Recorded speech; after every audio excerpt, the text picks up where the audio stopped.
आदरणीय दादा यांच्या स्मृतीला माझा विनम्र अभिवादन। आजच्या या राष्ट्रवादी काँग्रेस पक्षाच्या 27वा वर्धापन सोहळा आयोजित करण्यात आलेला आहे आणि आपल्या प्रथमदा पक्षाच्या राष्ट्रीय अध्यक्ष म्हणून आपल्या सगळ्यांच्या समक्ष मंचावर आसीन झालेले राज्याचे उपमुख्यमंत्री, आपल्या पक्षाचे राष्ट्रीय अध्यक्ष आदरणीय सुनेत्रा वहिनी पवार, पक्षाचे राज्याचे अध्यक्ष सन्माननीय सुनील भाऊ तटकरे, पक्षाचे ज्येष्ठ नेते आदरणीय भुजबळ साहेब, मंचावर आसीन दिलीप वळसे पाटील साहेब, हसन मुश्रीफ साहेब, धनंजय मुंडेजी,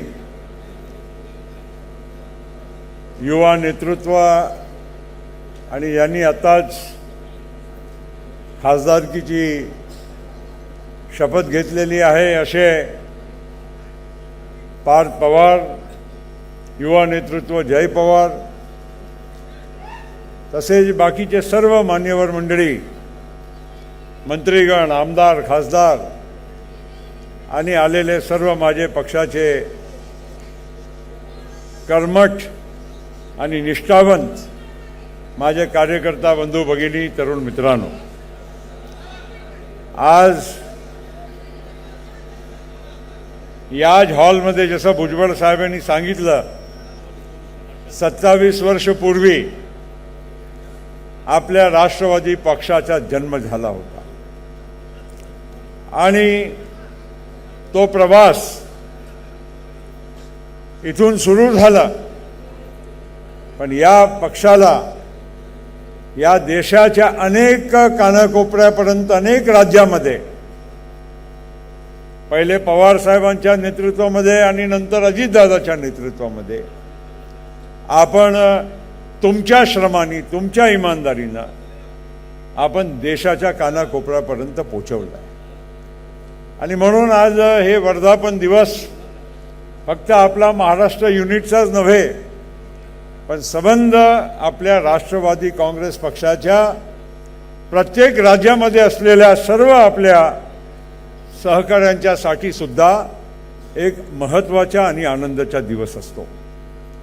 त्यामुळे थोडे मला बरं वाटलं, मला पार्थचाही फोन आला की अंकल तुम्ही जरा फक्त आपल्या इथल्याच लोकांच्यासाठी नव्हे पण संबंध देशामध्ये असलेले राष्ट्रवादी काँग्रेस पक्षाच्या आपल्या सगळ्या सहकाऱ्यांना, त्यांनाही एक दिशा आणि ऊर्जा देण्यासाठी तुम्ही जरा हिंदीमध्येही बोला।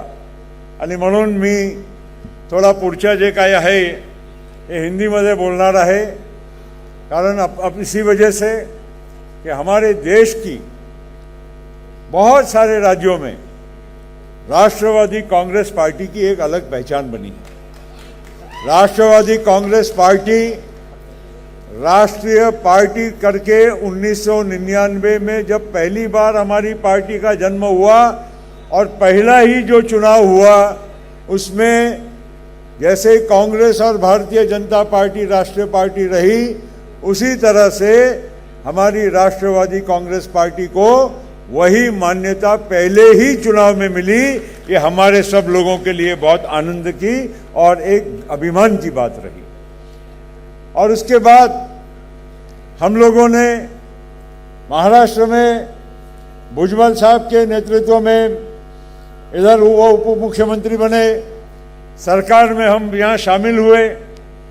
उसके बाद हम लोगों को मणिपुर में हो, मेघालय में हो, अरुणाचल प्रदेश में हो, गोवा में हो, अनेक जगह पर वहाँ की सरकारों में भाग लेने का मौका मिला। गोवा मध्ये आपला उपमुख्यमंत्री होते, आपल्याकडे मेघालय मध्ये उपमुख्यमंत्री होते, आणि त्याचप्रमाणे अनेक ठिकाणी अनेक राज्यामध्ये आपले आमदार सुद्धा निवडून आले। हमारे विधायक आए मध्य प्रदेश में, छत्तीसगढ़ में आए, बिहार में आए, ओडिशा में आए, कई आमदार आए। हमारे केरला में बहुत बड़ा यूनिट था, वहाँ पर बहुत सारे विधायक और मंत्री कई बार रहे। हमारे गुजरात में हमारे कई आमदार चुनकर आए। हमारे गोवा में जैसे मैंने कहा उप मुख्यमंत्री और हमारे 3 मंत्री रहते थे। मणिपुर में हमारे खासदार भी आए, कई विधायक आए। हमारे मेघालय में हमारे एक जमाने में 16 हमारे आमदार थे और उप मुख्यमंत्री थे। अरुणाचल प्रदेश में जहां पर आज भी हमारे 3 आमदार हैं, पहले हमारे 6 आमदार चुनकर आए थे। नागालैंड में अभी जहां पर हमारे 7 आमदार थे, उसके पहले हमारे पहले भी 6 आमदार थे। ऐसा करके हरियाणा में थे, उत्तर प्रदेश में थे, उत्तराखंड में थे। मैं आपको अगर पूरे राज्य के हिसाब में अगर गिनती बताऊं तो राष्ट्रवादी कांग्रेस पार्टी पूरे देश में उसका व्याप बना। और इसी वजह से आज हम लोगों को दादा के रहते हुए जो चुनाव हुए, मैं आपको बहुत अभिमान के साथ कहना चाहता हूं कि हम जब राष्ट्रवादी कांग्रेस पार्टी उनके नेतृत्व में हमने जब भूमिका शुरू की तो उसके बाद ही हमारे अरुणाचल प्रदेश के चुनाव आए और वहां पर भी हमारे वहां पर 3 विधायक हमारे आमदार चुनकर आए। ये हमारे लिए बहुत बड़ा एक नई शुरुआत का एक प्रारंभ था। और उसके बाद आज भी अगर हमको राष्ट्रीय पार्टी की मान्यता वापस हासिल करना होगा तो अभी हमारे पास महाराष्ट्र के साथ अरुणाचल प्रदेश और नागालैंड में मान्यता मिली है। कम से कम एक और राज्य हमको आगे आने वाले 1 वर्ष में हमको प्राप्त करना बहुत ही आवश्यक है। फिर से हम राष्ट्रवादी कांग्रेस पार्टी को आदरणीय सुनेत्रा वहिनी के नेतृत्व में राष्ट्रीय पार्टी बनाकर हम सिद्ध करके दिखाएंगे। ये हम संकल्प ये आपको और हमको लेना होगा। और इसी वजह से आगे आने वाले दिनों में अभी पंजाब में चुनाव आने जा रहे हैं, मणिपुर में चुनाव आएंगे और भी राज्यों में चुनाव आने वाले हैं। अब अगर हम अभी से काम करेंगे तो निश्चित हम इन चुनाव में भी हमारे पार्टी का न केवल खाता खोल सकेंगे लेकिन पार्टी का अच्छा शानदार प्रदर्शन करके उन राज्यों में भी हमको 6% वोट और कम से कम 4 विधायक अगर हम चुना कर लाएंगे तो उन राज्यों में से हमको वापस राष्ट्रीय हमारी मान्यता मिलेगी। तो ये कहने का मतलब ये है कि पार्टी को बढ़ाना है। भुजबळ साहेबांच्या होता आधी आपण संकल्प करा, बरोबर, त्याच्यानंतर संघर्ष करा आणि नंतर आपला समर्पण। ते समर्पण शिवाय हे काही पक्ष वाढत नाही। संकल्प आणि संघर्ष शिवाय पक्ष आज इथपर्यंत पोहोचलेला नाही, हे लक्षात ठेवायला पाहिजे। भुजबळ साहेबांचा पहिला मला दिवस आठवत आहे, त्यांच्या घरामध्ये किती लोक घुसले होते। भुजबळ साहेबांना म्हणजे त्यांच्या जीव घेण्यासाठी प्राणघातक हल्ला त्यांच्या घरावर झाला होता। तसा संघर्ष हे आपल्या पक्षाची तिथपासून सुरुवात झालेली आहे। आणि त्यामुळे मित्रांनो, पक्ष वाढवायचा असेल तर नुसता बोलून चालणार नाही।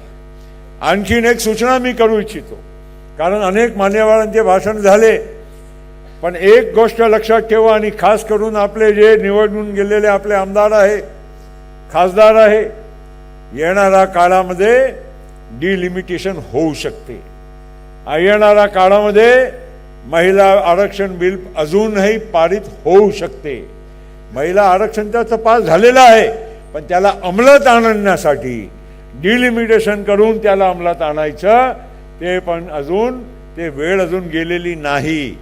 मागच्या 6 महिना 3 महिन्याच्या अधिवेशनामध्ये या बिल पास झाला नव्हता, कारण लोकसभे आणि राज्यसभेमध्ये एनडीएची मेजॉरिटी आहे। पण संविधानिक तत्वावर जर काही बदल घडवायची असेल त्याच्यासाठी किमान 2/3 खासदारांची तिथे सहमती लागते, थोडक्यासाठी कमी पडले होते. पण आता बदलत्या राजकीय परिस्थिती जे तुम्ही पाहत आहात त्यामध्ये याची शक्यता नाकारताही येणार नाही. आणि त्यामुळे हे SIR जे आता दाखवला गेला, ऐसा समझू नका ये SIR इसलिए नहीं दिखाया गया कि केवल आप लोगों को एक समझाने के लिए कि बात है. SIR का महत्व इतना ज़्यादा है कि कई राज्यों में अभी आपने देखा होगा जहाँ जहाँ ध्यान दिया गया, जिन जिन पार्टियों के माध्यम से ध्यान दिया गया, वहाँ पर उन पार्टियों को श्रेय मिला, विजय मिला. और इस वजह से राष्ट्रवादी काँग्रेस पार्टीच्या आपल्या कार्यकर्त्यांनी गफलतमध्ये राहू नये की आपलं ठीक आहे नाव आलं येईलच. या SIRच्या महत्त्व खाली विधानसभा आणि लोकसभा पुरता मर्यादित नाही आहे. तुमचे ग्रामपंचायतच्या निवडणूक असो, तुमच्या पंचायत समिती, जिल्हा परिषद, प्रत्येक निवडणुकीमध्ये हा आपला मतदार यादीचाच महत्त्व आहे. आणि त्यामुळे ज्यांना ज्यांना छोटे चुनावही लढायचे असते त्या लोकांनीही या सगळ्या गोष्टीवर विशेष म्हणजे लक्ष घालून त्यांना काम करावं लागणार आहे. म्हणून ही फिल्म तुम्हाला 2 वेळा दाखवली गेली आहे. त्यामुळे पार्थने आम्हाला सांगितलं की तुम्ही याच्यावर विशेष तुम्ही पण म्हणजे लक्ष केंद्रित करा. आणि तुम्ही या चित्रफितमध्ये तुम्ही बघितलं की एक लाल कपडे घालून काय BLA आला आणि एक बाय NCP असा लिहिलेला असं नसते. ते फक्त तुम्हाला समजवण्यासाठी आहे. ते काम तुम्हालाच करायचं आहे. गावच्या कार्यकर्ता, बूथ लेवलच्या कार्यकर्त्यांनीच ते काम जे तिथे चित्रफितमध्ये दाखवलं आहे करायचं आहे. थोडक्यात म्हणायचं हे आहे. एक आणखीन एक महत्त्वाची सूचना, या बदलत्या महाराष्ट्रामध्ये आत्तापर्यंत आपण ग्रामीण भागामध्ये राष्ट्रवादी काँग्रेस पक्ष नेहमी लक्ष घालत आलेला आहे. आपली म्हणजे शिवशाहू फुले आंबेडकरची तर ओळख आहेच. त्या विचारावर आपण चालतच आहोत, चालत राहणारच आहोत. पण दुसरी गोष्ट, आपण ग्रामीण भागाची एक ओळख असलेला आपला पक्ष आहे. ग्रामीण भागाची नाद असलेला आपला पक्ष. आपल्याला गावामध्ये काय अडचण आहे, शेतकऱ्यांची काय अडचण आहे ते आपण समजतो. पण इतका झपाट्याने शहरीकरण सुद्धा झालेलं आहे वहिनी. आज तुमच्याच आपल्या पुणे जिल्ह्यामध्ये पहा, आज या मुंबई शहरामध्ये आज 36 आमदार आहे. मी आजच्या बोलतोय, उद्याचं काय होईल ते चित्र वेगळं राहील. आज मुंबईचे 36 आमदार, जुन्या आपल्या ठाणे जिल्ह्याचे पालघरसह गिरवड साहेब 24 आमदार, पुणे जिल्ह्याचे 24, 21. आता तुम्ही बघा, पुण्यामध्ये सुद्धा काही तालुके वगळता सगळे तालुके जवळपास शहरी तालुके झालेले आहे. शहरामध्ये राहणारे लोकांची प्रोफाईल लोकसंख्याच्या एक बदलत्या चेहऱ्यामध्ये आज मुंबई शहरामध्ये जसं आपण मराठी माणसाची आपण परिभाषा करत होतो, त्याचबरोबर मुंबईमध्ये कॉस्मोपॉलिटन तुम्हाला नजारा दिसत आहे. तसाच नजारा आज तुम्हाला पुण्यामध्ये दिसत आहे, नागपूरमध्ये दिसत आहे, ठाण्यामध्ये आहे. किती मोठमोठी शहर झाली.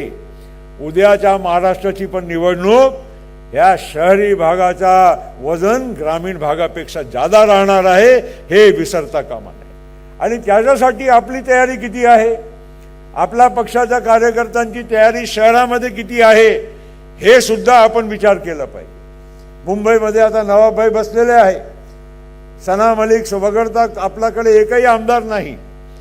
मागच्या काळात आपण कॉम्बिनेशनमध्ये 4 पर्यंत गेलो होतो, ते सर्वात जास्त होता. आणि अशा परिस्थितीमध्ये आपण शहरी भागामध्ये सुद्धा लक्ष केंद्रित केल्याशिवाय आपल्याला पर्याय नाही. ही अत्यंत महत्त्वाची बाब आहे. आणि म्हणून मी वेळ जास्त घेणार नाही. आता बहिणीचं भाषण आपल्याला ऐकायचं आहे. आणि त्यामुळे मी आपल्या सर्वांना सूचना करत हेच विनंती करतो की अजितदादाचा स्वप्न जर पूर्ण करायचं असेल, राष्ट्रवादी काँग्रेस पार्टीच्या तुम्ही जसं धनंजय मुंडेच्या भाषणामध्ये शेवटचा कार्यकर्ता कोणी नॉट आउट राहिला नाही पाहिजे. धनंजय, तुझा इशारा आम्हाला समजलेला आहे. ते असा काही ती चिंता करू नका. रिटायर्ड हर्ट जे होतो ना, रिटायर्ड हर्ट क्रिकेटच्या परिभाषामध्ये, त्यांना परत बॅटिंग करून म्हणजे करायची परवानगी मिळत असते. ते बादामध्ये गिनती नाही होते त्याची. बाद झालेल्या मध्ये रिटायर्ड हजची गिनती होत नाही.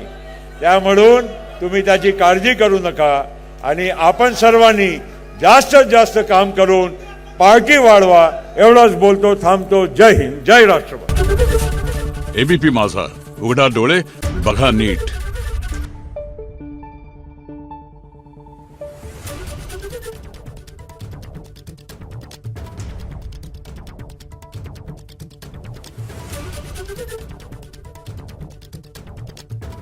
Thank you.